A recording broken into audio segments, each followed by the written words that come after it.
नमस्कार, future express में आप सभी का स्वागत है। मैं हूं वीरेंद्र कुमार और इंडिसेस पर निफ्टी बैंक पर आपकी अप्रोच क्या हो सेकेंड हाफ के लिए।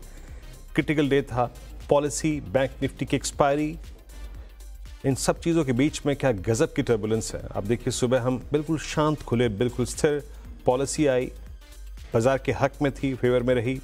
निफ्टी ने स्ट्रेच लिया, निफ्टी बैंक ने स्ट्रेच लिया, निफ्टी ऑलमोस्ट आई थिंक 25,240 तक गया।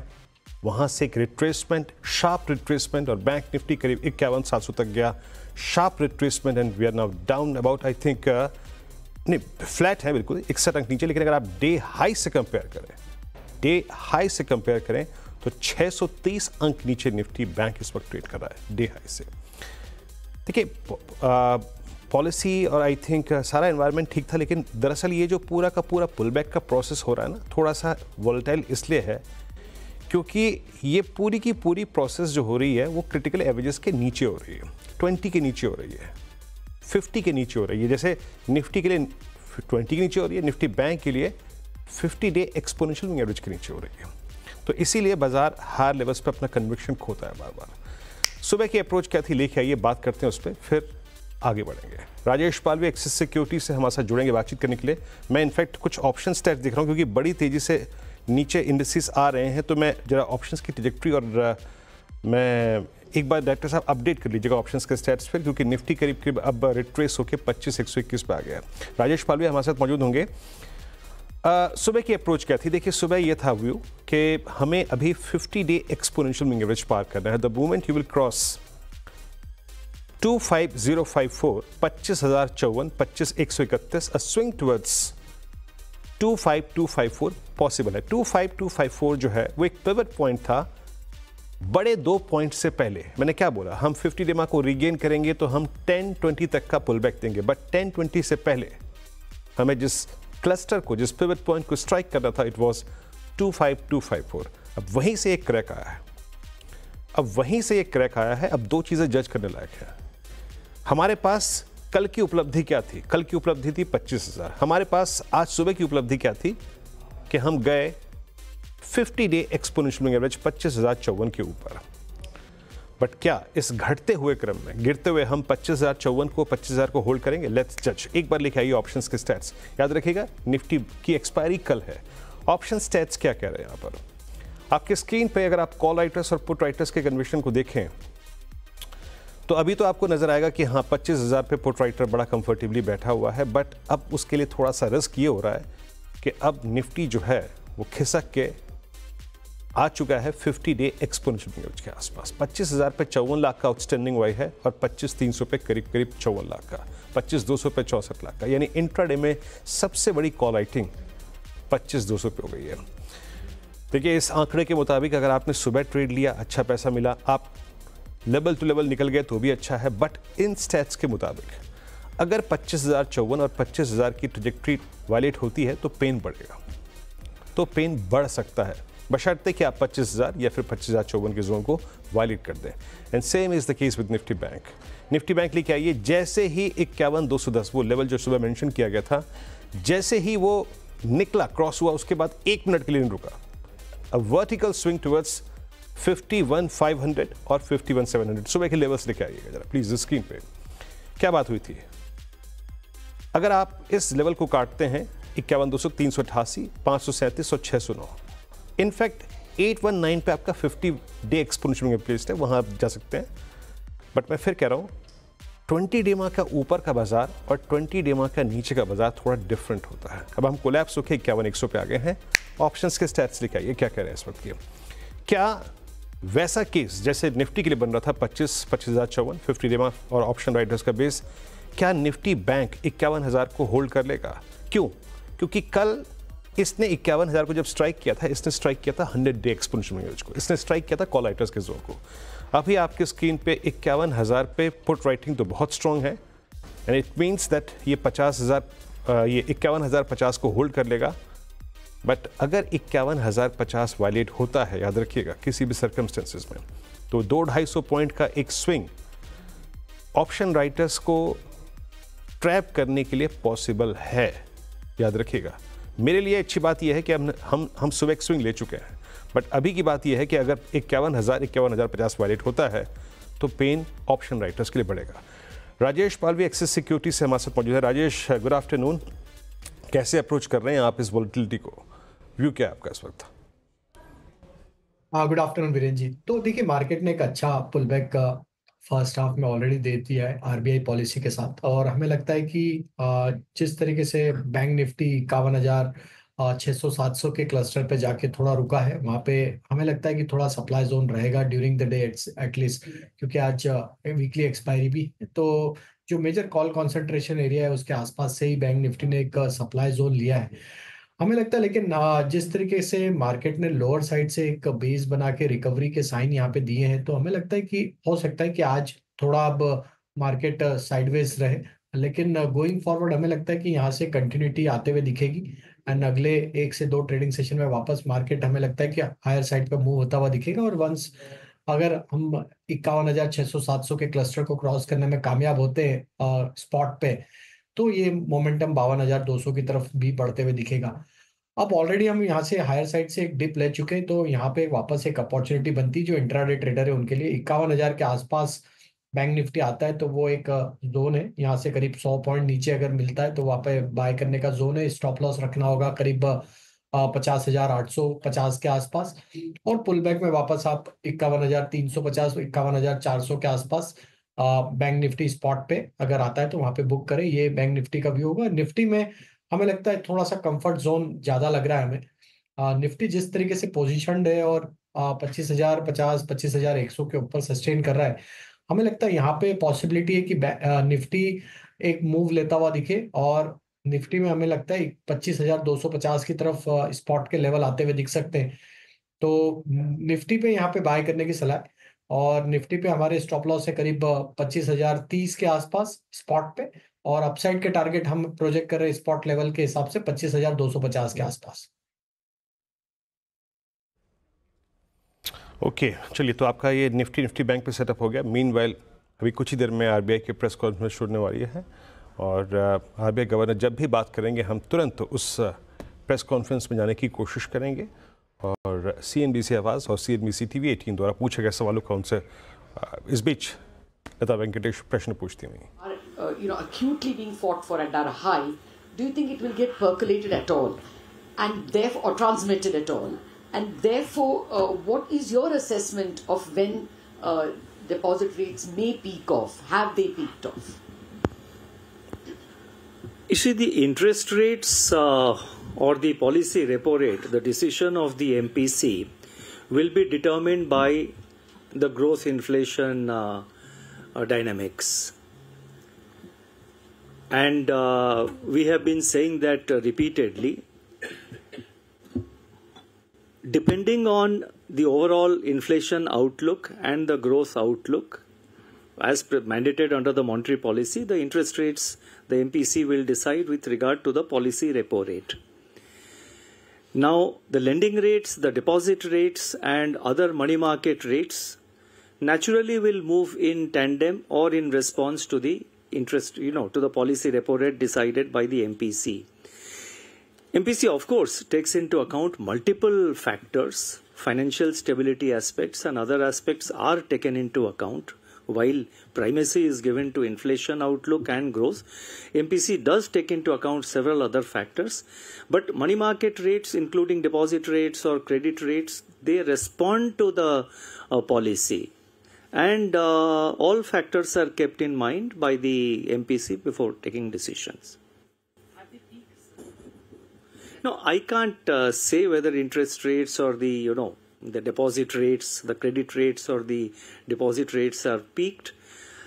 It's for the lenders, the banks and NBFCs to decide. These are commercial decisions in response to the overall economic conditions. Thank you, sir. We'll have Mr. Manojit, sir.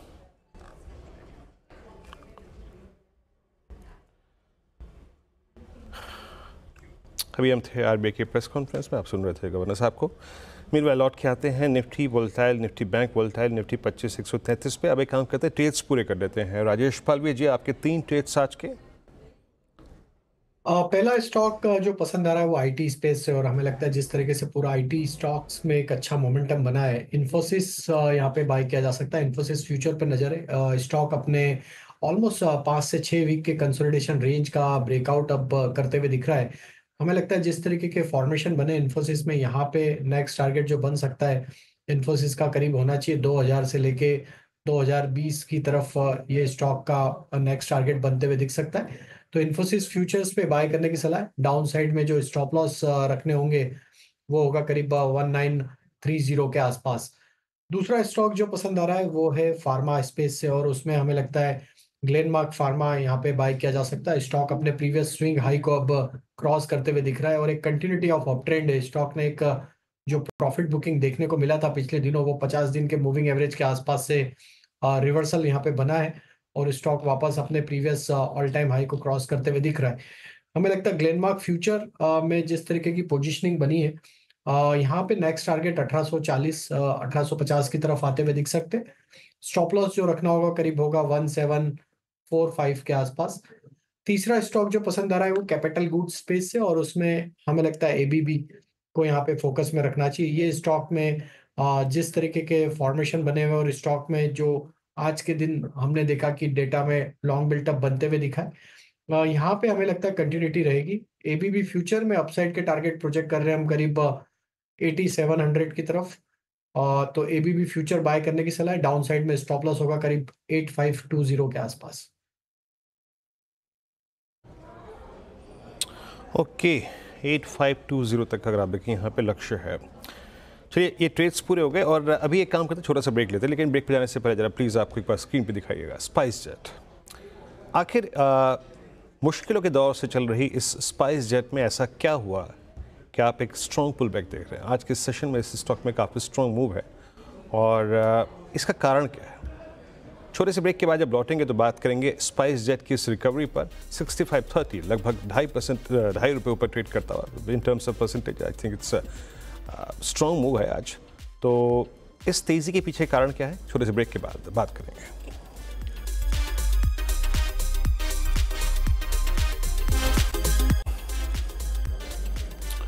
Break के बाद कार्यक्रम में आप सभी का फिर से स्वागत है। इंडस्ट्रीज डे लो पर आके ट्रेड करते हुए लुक एट निफ्टी डे लो पर 25,100 पे और 50 डे मार्केट ट्रैजेक्टरी में आके ट्रेड कर रहा है। And same is the case with Nifty bank. Nifty bank almost अब अपने 100 डे एक्सपोनेंशियल मूविंग एवरेज के ऊपर लौटता हुआ। लेकिन ब्रेक से पहले जैसे कि मैंने आपको स्पाइस जेट दिखाया था, और स्पाइस जेट की इस रिकवरी के पीछे कारण क्या है? दरअसल अगर आप बीते एक महीने को देखें तो इस एक महीने के दौर में स्पाइस जेट ने मल्टीपल ट्रांचेस में कुछ कदम उठाए हैं जिससे कन्विक्शन थोड़ा लौटा है। चाहे वो सेटलमेंट करना हो कुछ पार्टियों के साथ, साथ ही साथ 3000 करोड़ रुपए का QIP से फंड रेज करना हो, एयरक्राफ्ट अपने अगर आप देखें फ्लीट में जोड़ना हो। लेकिन आज का एक फ्रेश आई थिंक सेटलमेंट उन्होंने क्या किया है इसको समझते हैं। मेरे सहयोगी विन्नी इस वक्त मौजूद है हमारे साथ। Vinny good afternoon. एग्जैक्टली आज के इस डेवलपमेंट पे थोड़ा सा प्रकाश डालिए विन्नी, क्या कारण है स्पाइस जेट की आज तेजी का?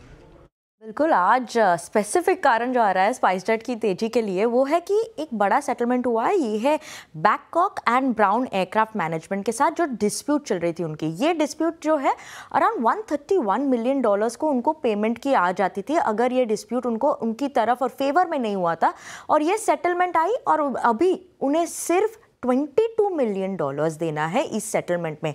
पहले वैल्यू थी dispute value $131 million, around $110 million की उन्हें रिलीफ मिली हुई है। तो ये काफ़ी बड़ी रिलीफ बन जाती है बिकॉज ओवरऑल वैल्यू जो बनती थी 131 मिलियन की वो है अराउंड 1107 करोड़। तो बड़ी रिलीफ है।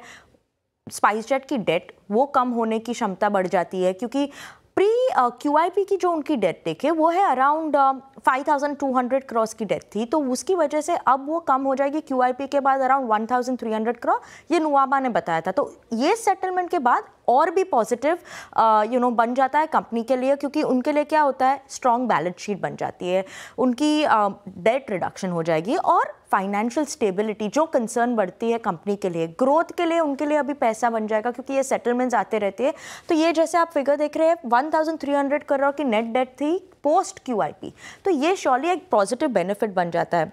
ओवरऑल लास्ट एक महीने में जैसे आप भी बता रहे थे कि काफ़ी पॉजिटिव ट्रिगर्स है कंपनी के लिए। QIP 3000 करोड़ की उन्होंने जो अमाउंट रेस की थी, फिर 24 सितंबर को देखें तो उन्होंने एक सेटलमेंट एक और किया था लास्ट जस्ट ये 1-2 हफ्ते में, कि वो है 16.7 मिलियन की लायबिलिटीज़ थी, जो उसकी सेटलमेंट भी हो चुकी है। 8 अक्टूबर जो है येस्टरडे कंपनी ने अनाउंस किया कि वो 10 प्लेन्स बाय नवंबर एंड वहाँ पे वो रिलीज़ करेंगे और लाएंगे 10 नई प्लेन। तो यस, पॉजिटिव कमेंट्री मैनेजमेंट की तरफ से आ रही है। उन्होंने बताया था कि रीसेंट टाइम में कि वो लोग अपनी प्लेन्स भी अनग्राउंड करना चाहते हैं, काफ़ी सारी प्लेन्स के एम्बिशियस प्लान है, ग्रोथ ट्रैजेक्टरी है। तो ये एक और स्टेप बन जाता है आज की सेटलमेंट उनकी ये पॉजिटिव ट्रैजेक्टरी के लिए। और जो मैनेजमेंट बता रहे हैं रीसेंट टाइम में, श्योरली वो उन पे खरे उतरे हैं कि रीसेंट एटलीस्ट शॉर्ट टर्म के लिए रिलीफ श्योरली मिल रही है कंपनी के लिए। और काफ़ी सारे ट्रिगर्स भी बन जाते हैं आगे जाते हुए कि 28 एयरक्राफ्ट अनग्राउंड हो जाएंगे, एडिशन होंगी उनकी बोइंग 373-8 मैक्स जो उनकी ऑपरेशनल एफिशिएंसी इंप्रूव करेंगी। फोकस रहेगा रीजनल रूट्स पे, ऐसे कंपनी ने बताया था। तो उसकी वजह से ये गवर्नमेंट की स्कीम्स की वजह से उनके लिए काफ़ी पॉजिटिव भी बन जाता है कि ये लगातार उनकी जो कोशिश है डेट रिड्यूस करने के लिए, कंपनी को फाइनेंशियल स्टेबिलिटी दिलाने के लिए, तो ये काफ़ी पॉजिटिव ट्रिगर है। और आज की सेटलमेंट बड़ी है तो श्योरली वॉच आउट करेंगे उसके लिए। आज 5% की ऊपरी स्तर पे है अभी स्पाइसजेट। मैंने शुक्रिया, बहुत बहुत शुक्रिया पूरे क्रमबद्ध तरीके से समझाने के लिए लास्ट 1 महीने के डेवलपमेंट। तो ये कारण रहा कि स्पाइसजेट में पिछले, अगर आप 1 महीने में देखें द सीक्वेंस ऑफ इवेंट जो अभी विनय से समझाया, मार्केट से डे लो, मतलब डे लो नहीं, not exactly day low, but substantial part अपने आज की स्ट्रेंथ का सरेंडर कर दिया। कंसर्न है बैंक निफ्टी अब 51,055 पे। एक ब्रेक लेते हैं, ब्रेक के बाद आज का सस्ता ऑप्शन ट्रेड छोटे से बाद हाजिर होते हैं।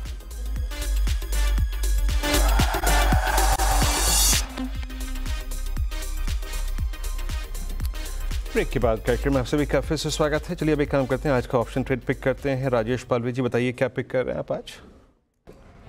तो अगेन आईटी स्टॉक्स में HCL टेक पे नजर है। ये स्टॉक में जिस तरीके की स्ट्रेंथ है, हमें लगता है HCL टेक का 1820 की स्ट्राइक का कॉल ऑप्शन बाय किया जा सकता है, जो कि करीब ट्रेड कर रहा है 41 रुपीज के आसपास। यहाँ पे बाय करने की सलाह है। हमें लगता है HCL टेक में जिस तरीके का फॉर्मेशन बना है, ये स्टॉक 1850-1860 की तरफ मूव करते हुए दिख सकता है। तो 1820 की स्ट्राइक का कॉल ऑप्शन बाय करेंगे और उसके टारगेट जो होंगे ऑप्शन के, वो होना चाहिए करीब 55 रुपए से 58 रुपए की तरफ। स्टॉप लॉस रखना होगा करीब 32 रुपए के आसपास। तो HCL टेक का 1820 की स्ट्राइक का कॉल ऑप्शन बाय करने की सलाह है। जी, इसमें कोई राय नहीं। देखिए, बाजार में अगर कोई कन्विक्शन, कोई इस बाजार की रीढ़ बना हुआ है तो वो है निफ्टी IT। आज 450 अंक ऊपर है। इवन आई थिंक कल के दिन में भी कन्विक्शन कम नहीं हुआ था और निफ्टी IT स्ट्रॉन्ग। आप देख लीजिए, चाहे वो इन्फोसिस हो, चाहे वो टेक महिंद्रा हो, चाहे वो रेकल फाइनेंशियल्स हो, चाहे फॉर द टाइमिंग जो HCL टेक्नोलॉजीज की कॉल शेयर की गई है, डे हाई पर आके ट्रेड करता हुआ 41 पे ट्रेड कर रही कॉल ऑप्शन। शुक्रिया राजेश जी इस कार्यक्रम में शामिल होने के लिए और सभी स्टॉक्स और इंडिसेस पर बैठने के लिए। एक ब्रेक, आपसे अगली मुलाकात होगी आज कमाई का अड्डा में हर्ष दौरान के साथ। तब तक के लिए नमस्कार।